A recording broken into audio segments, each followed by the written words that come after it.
What is up, guys? Welcome back to my channel.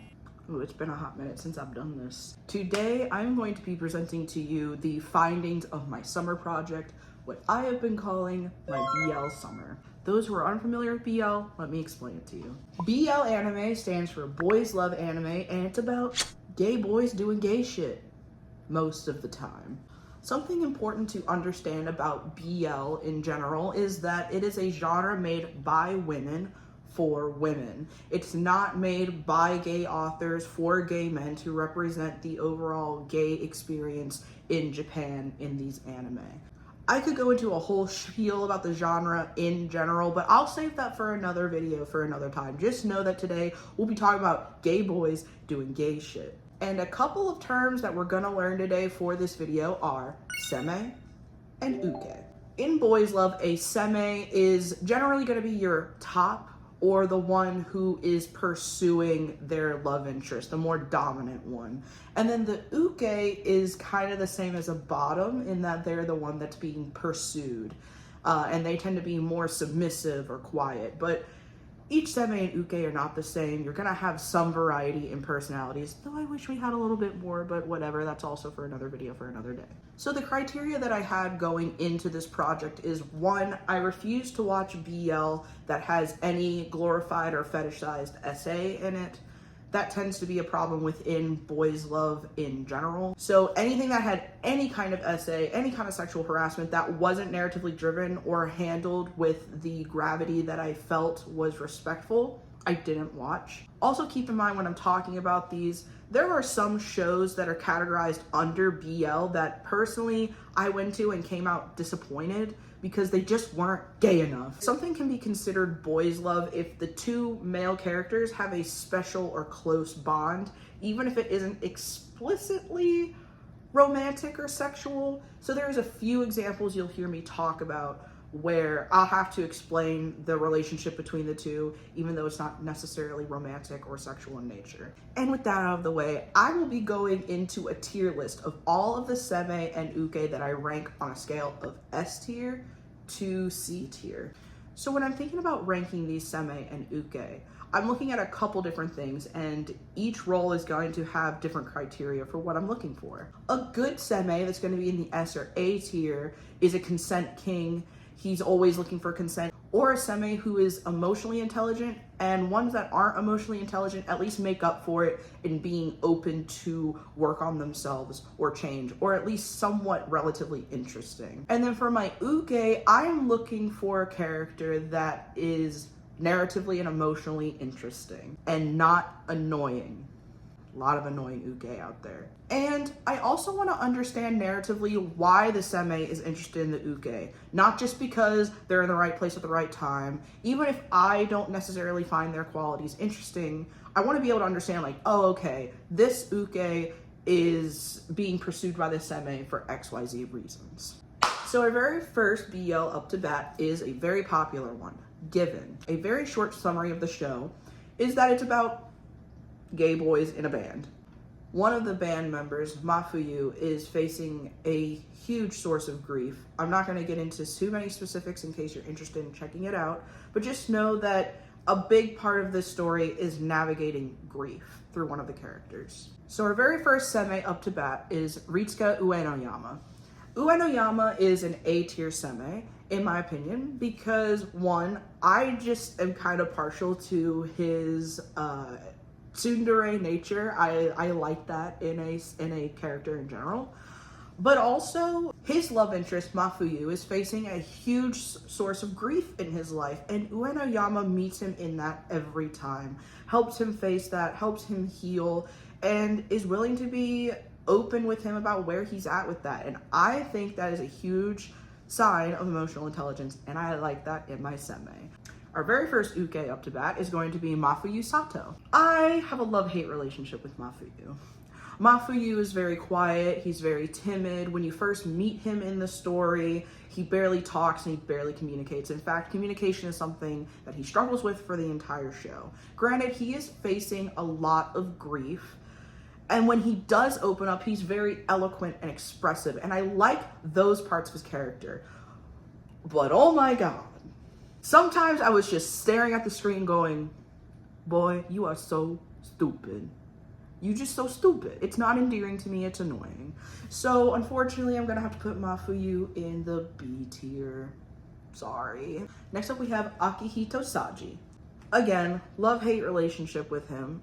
In the show itself, if I had just watched the show by itself, I'd say he's an A tier seme. Never once does he do anything without consent. He's pretty emotionally intelligent. He's a good friend. He's a good listener. But there are several movies after the show where, how do I put this without spoiling it?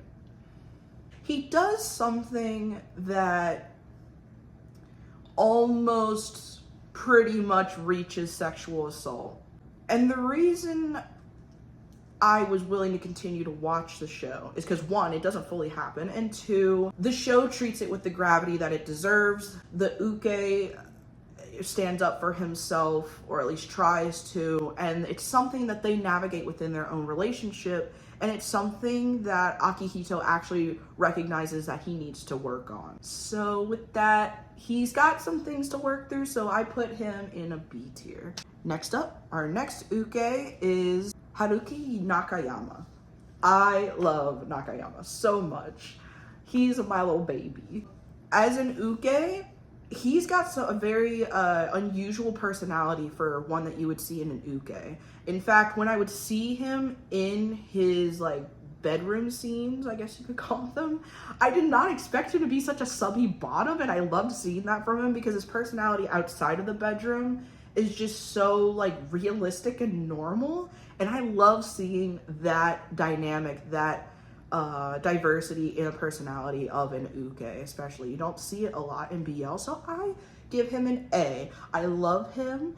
I think he's interesting emotionally. I can understand exactly where Akihito's coming from when he pursues him in their relationship. I'm just gonna rapid fire these two because these are two characters that don't play a big role in the show, and they do get their own movie, but I just wasn't that interested in their arcs. Hiragi Kashima is the uke in their relationship. I'm gonna give him a C tier. I'm sorry, I don't find him that interesting. If you do, that's totally valid. It's just not for me. And Shizazumi Yagi, as a seme, I put him as a B. Once again, he's not someone that gets a lot of screen time, even in his own movie. I didn't find him all that interesting myself either. These two characters do have a very interesting bedroom scene, but like, I don't know, he's fine, so he's in the B tier. Next, we're moving on to our very first BL movie, doukyuusei. Doukyuusei is about two high school students coming of age, gay romance love story. There's not much else to it. Something that drew me to this movie itself is the animation and art style. It's beautiful, it's unique, it's interesting. I've never seen anything else that looks like this movie. But as far as like the story itself, I don't think it's anything too special or too unconventional, but nonetheless, it was still interesting. I still enjoyed it. I still liked the characters. So the seme from this movie, Hikaru Kusakabe, he's pretty good. I enjoyed watching him on screen. He's definitely a classic Bishonen, which is like a princely, beautiful boy type that's kind of common in boys' love. I'm always going to be a sucker for a character that stands up for their friend or their love interest when they're in trouble. There is a scene where his love interest is being taken advantage of by his teacher, and he comes in and saves him, and I love that. I just don't find him too interesting of a character, so I put him in the B tier. Sorry for you Bishonen fans. And then his uke, Rihito Sajo, I put in the A tier, because I actually find him to be very narratively interesting. Unfortunately, that does come in part to the relationship that he has with his teacher and the grooming that's happening in that relationship, but it just shows how he struggles with his own homosexuality in that setting versus the setting with Kusakabe, and there's a lot to explore within his character. And I am also just always going to be a fan of like a easily flustered uke. So he's in the A tier for me. Our next show up is Heaven Official's Blessing. As a show itself, very interesting, To be honest, had it not been categorized as a BL, probably wouldn't have watched it just because it's not typically something up my alley that I seek out. Nonetheless, the story is interesting and politically involved. It's kind of hard to explain in a quick summary what the show is about, but basically it's about Lan. I don't know if I'm saying his name right. I'm sorry. He is a mortal that has reincarnated into a god a few times, and it's about the lives that he's lived throughout those times and missions that heaven sends him out on as a deity this time around. I'm a little annoyed that it's categorized as a BL. From what I understand, the book and the comic that it's based on is a lot more gay in nature. There's actually explicitly like romantic scenes between the main character and his love interest. It's not in the show, and my understanding it's a Chinese show. There might be some censorship issues there. Nonetheless, I came out of the show very disappointed in the lack of explicitly gay scenes between the characters. I'm still gonna rank them anyway because, to be honest, I did fall in love with the main character and his love interest. So the main character, as an uke, I want to see this man get flustered by his seme. I hope it's coming soon. Nonetheless, he's an A tier for me. I like him as a character, narratively very interesting. And his seme, Hua Cheng, also A tier seme for me. He's beautiful, another Bishonen type. Beautiful, elegant, consent king, never pushing his man. Dark, mysterious. He's great. A tier. Next up is a movie called Stranger by the Shore. I don't have much thoughts on this movie, to be honest. Again, it's kind of a coming of age story. The characters start out in their teens and then the movie takes place in their 20s after a time skip. It's about a boy who loses his mom and another boy from his town finds him and they befriend each other. So it's another BL that kind of handles grief, just not to the same capacity that Given does. As far as the characters are concerned, they really didn't stick with me that deeply. I don't know why. The art in this movie is gorgeous. I will give it that for sure. So the seme in this movie, Shun Hashimoto, don't remember a lot about him, to be honest. I guess he just didn't resonate with me as a character, but nonetheless, he reaches out to this kid when he's having a tough time and, you know, they build a connection. B tier, I guess. I wanted more out of him. The uke in this movie, Miyochibana, again, I don't remember much about him. The only thing that kind of rubbed me the wrong way was he fell in love with the main character when they were teenagers. He leaves for a few years, and after the time skip, they're in their 20s, and homie just assumes that they both were in love with each other and that they'd come back together and have a relationship. That was a little weird. I'm not really into that.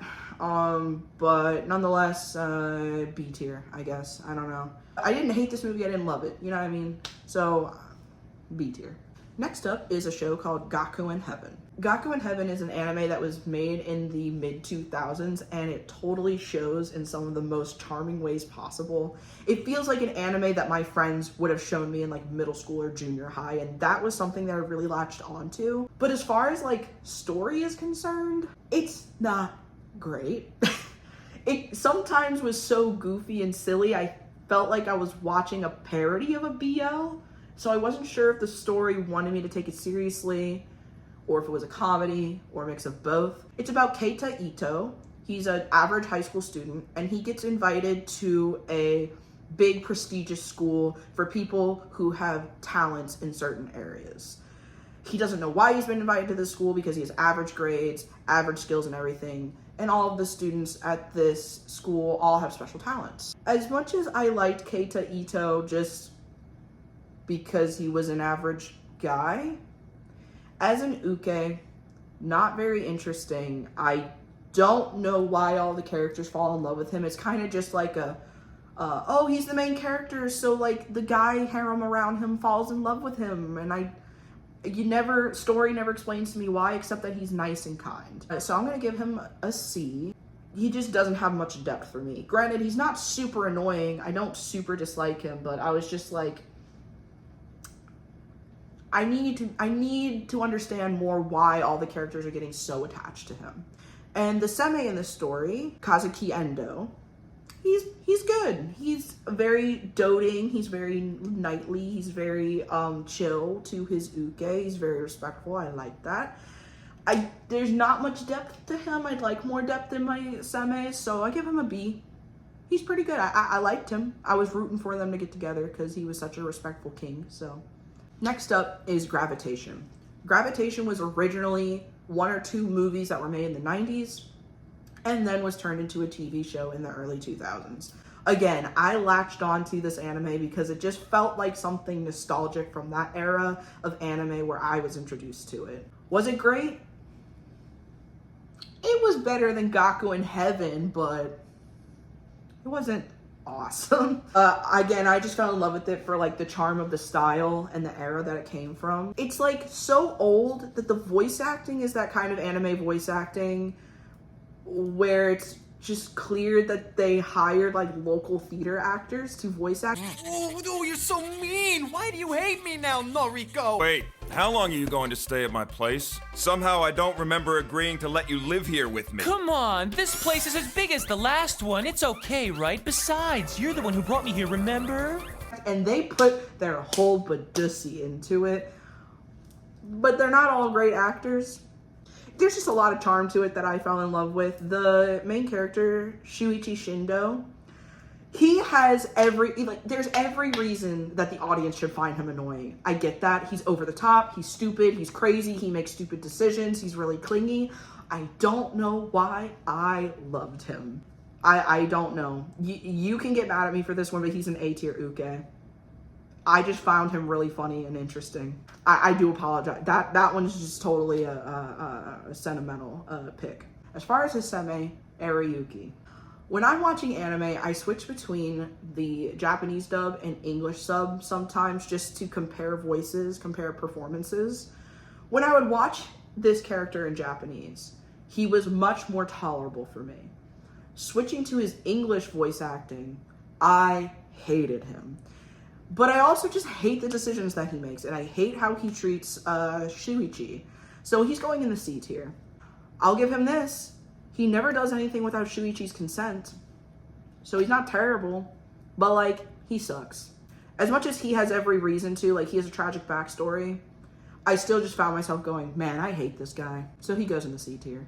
Next up is The Night Beyond the Tricornered Window. As a show, I loved it. The way I was describing it to my friends is, imagine Mob Psycho, but gay. The main character has powers where he can see ghosts, and he meets his love interest who has incredible psychic abilities. They become a team that exorcises these ghosts. And when they do so, their souls have to touch. And when that happens, the connection is so strong that it feels pleasurable. So their exorcisms tend to be very erotic in nature. Not because they're doing anything inherently sexual or romantic, but just because how good their powers feel together. I love this concept. As a BL, I'm sorry, I don't know why we qualify this as a BL. They are very close, but there's nothing inherently sexual or romantic about these two characters' relationship. So it annoyed me that it's categorized as a BL, but anyway, we're here, so I'm just going to talk about these characters as if they're seme and uke, and you're going to get over it. The seme in this show, Rihito Hiyakawa. Very narratively interesting character. Homie's got a lot of shit to work through, but his backstory really explains why he is so maladaptive. As far as consent is concerned, he's not great at it, but once you get to know his backstory, you understand it. And the characters within the show challenge him on this to become a better friend and colleague to his love interest. So he's got things to work on. I find him very interesting, so he's in the B tier. He's just got some things to work on. And then the uke, Kosuke Mikado. This is gonna be our very first S tier uke. Emotionally, very interesting. So not annoying. I find him so relatable. Every decision he makes is reasonable. And I can completely understand why his seme is interested in him. Their relationship in general is just very interesting and very intricate. And when the show explores that, I was really invested and I really enjoyed it. He's S tier for me. I like him a lot. This next one is going to be our last obscure one. It's called Tadaima Okaeri. Okay, stay with me here. But this show is an Omegaverse show. I know what you're thinking. Cringe, weird, gross, ew. And guess I totally get that. I'm gonna talk in its defense though. There's a video I watched by Strange Eons where she talks about the history and commentary within the Omegaverse that women use when they are engaging in this genre. I find it super interesting. That is your homework for this video if you find what I am about to talk about interesting. For those of you unfamiliar with what I'm talking about, the Omegaverse comes from the manosphere. If you're familiar with men calling themselves alphas, betas, the Omegaverse stories take these concepts and they make them into biological realities for the men within their universes. Going into this, it's important to know, in a lot of Omegaverse fiction, alphas tend to be dominant and biologically attracted to those under them in rank. Betas, I don't know how they work in this show, so I'm not going to go into them much. Just know that they tend to be societally lesser or seen as weaker than alphas. Omegas, the males are able to get pregnant, and you may find that cringe, and that's totally fair. But I will say this, as a trans man myself, I am a man, and I have the ability to become pregnant. So I find the idea of a man who was able to get pregnant very relatable and interesting. The Omegaverse has a tendency to be extremely cringe, but I will say in Tadaima Okaeri, I think it's handled really interestingly, used as a mechanism to explore commentary on gender and social constructs, so I give it a pass. Now that I've defended it enough, let me at least explain what the show's about. It is about a couple, an Omega and an Alpha, who start a family, and the societal struggles that they face as an Alpha-Omega couple. In the show, it's not controversial that they are a male-loving male relationship. It is controversial that they are an Alpha and an Omega. And they have a son, and then later on in the show, a daughter as well. It's a very wholesome show. It's a lot of the time focused on their family dynamics, as well as problems that the couple faces together. The uke in this show is going to be Masaki Fujiyoshi, and he's wonderful. As a male character, we never get to see these like soft, nurturing, almost motherly types, because he is an Omega, and there are some, you know, you could make some complaints about like the genderedness of it all, but I found it really nice to see a male character in this kind of role, because the show and the characters all treat this character as a male in every other sense, and he's also a wonderful father to his children. So I'm going to give him an S. And his seme, Hiromu Fujiyoshi, is also an S tier, because as much as he is an alpha, there are times where he fights against his biological urges to respect his lover, and he is a great father to his children. He's a great husband to his partner. He's an S tier for me. He's a good friend. He's a good colleague. He's very protective of those he loves, and I like to see that in a seme. We are now getting to two of my favorite BLs that I watched this summer. The first being Sasaki and Miyano. This show will have a special place in my heart because me and my husband watched it together, and I think it was the first BL that my husband actually sat down and watched with me, and we both just felt very connected to the main characters in this show. It's really not anything special narratively. It's just another coming-of-age story about two high school guys who fall in love. What makes this story different is the uke is a secret fudachi, which is a boy who enjoys BL, and he introduces his friend to the manga, and as his friend is reading the manga, he starts to fall in love with his friend, and they both realize that they love each other. Beautiful story, slow burn, but totally worth it. Before I get into the main couple, I'm going to rank the B-plot couple. That's going to be Taiga Hirano, who is, I think, the seme in that relationship. I've only really watched the show and the movie They as a couple don't get a lot of screen time. As a character, I love Hirano. He's great. He keeps his friend Sasaki in line, but he's also a good friend to Miyano. So I'm gonna give him an A. Good seme, good friend. I like him. His uke, Akira Kagiura. I don't know much about him. I think he features more in the manga. The little bit I do know about him, he's just kind of airheaded and kind of puppy boy-y, which is fine, I guess.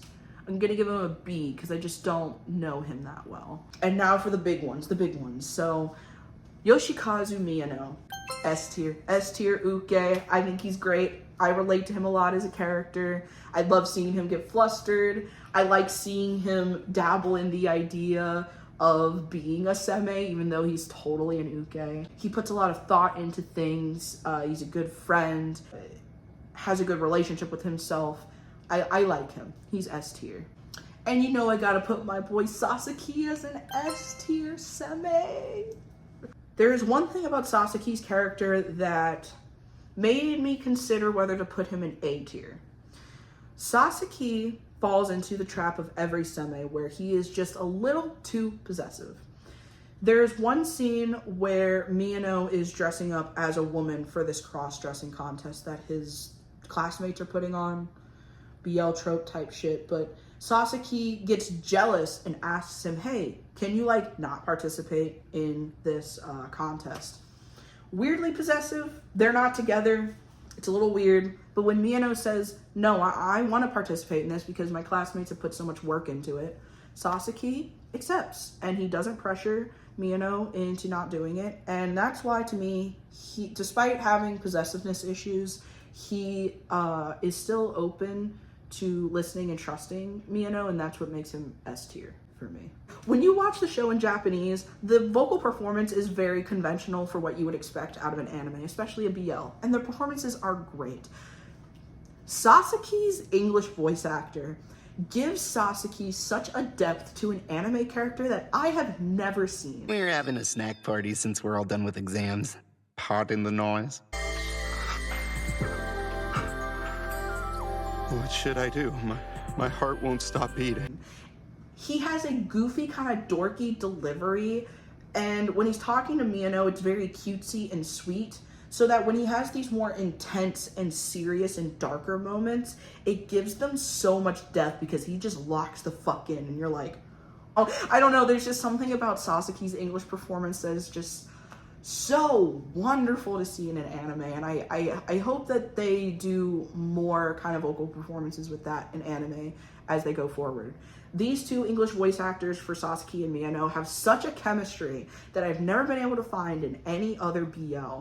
Both of their vocal performances just blew my mind. Some of the best vocal performances I've ever seen in a BL. I love it. Both of these characters S tier. And I saved this show for last because I think it's probably the best BL I've watched all summer. And I don't hear a lot of people talking about it. It's called Cherry Magic. And it is about a 30-year-old virgin who, on his 30th birthday, gains the powers to read people's minds when he is able to touch them. And through this power, he finds out that the popular, attractive coworker in his office has a crush on him. Awesome premise. Holy shit. I have no notes for this show. One nitpick. I'm not big on the art. I find the art a little goofy. I'm not into it as much. But nonetheless, the story, the writing, the characters, all amazing. I highly, highly recommend. If you never watch any BL, if you watch one, watch Cherry Magic. Before I get to the main couple, I'm going to rank the B plot couple first. Masato Suge. I love this man. If you think of like a Redditor, but like an endearing Redditor, that's what this guy is. He's the seme in his relationship. He's a writer, he's an author, he writes romance books, but he is also a virgin. He is friends with the main character, and whenever the main character goes to him for advice, he has very emotionally intelligent advice to give. And then when he's in his own little BL subplot, he's just such a mess, but in like the best way possible. I love him. I give him an A, just because I wanted to see a little bit more from him, or else he would have been an S, but he's an A. And then we have his uke, Minato Wataya, Also an A tier for me. This is a great little uke. He's kind of tsundere a little bit, kind of cat-like in the sense that he is a little standoffish, but he's really adorable. I liked these two. They're a little bit of an age gap, which is another trope in BL that I tend to not like. But the age gap is not problematic, so I was willing to put up with it. A tier, for sure. The couple in this show, in my opinion, are poster children for what S tier uke and seme look like. The uke in this show is Kiyoshi Adachi. S tier uke. He is interesting. He is not annoying. He makes realistic decisions. You know, he's working through his own stuff. He's a sweet guy. He's just great. I love him. S tier. The seme in this show is what every seme should strive to be in a BL. Yuichi Kurosawa is an S tier uke. He is the consent king. Consent king. He is emotionally intelligent, but he's also a little insecure, and you only get peeks of that because the main character can read his mind, and it's awesome. You could argue that he might be a little too perfect, but I think that's what makes the element of mind reading for this character so good, because past his perfect, confident exterior is someone who's just as anxious and nervous as the uke, but he shows how he can work through that and push through that and put this air of confidence up anyway.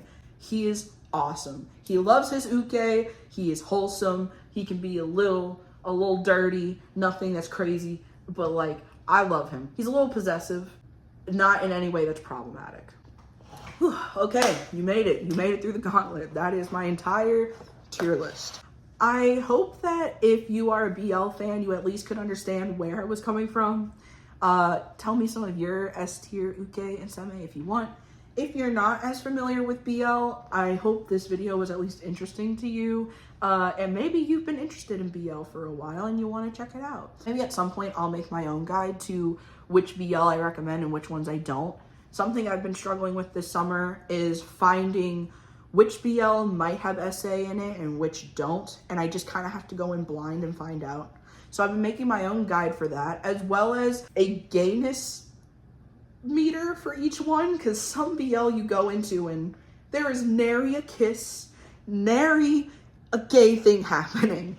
And sometimes you want to go in and you want to know, you go and see some boys kissing. So I'm going to maybe make a guide later down the line to kind of rank those things and help you decide which BL are good fit for you. And with all that being said, I hope you guys enjoyed the video today. I know it's been a little while. Thank you for watching.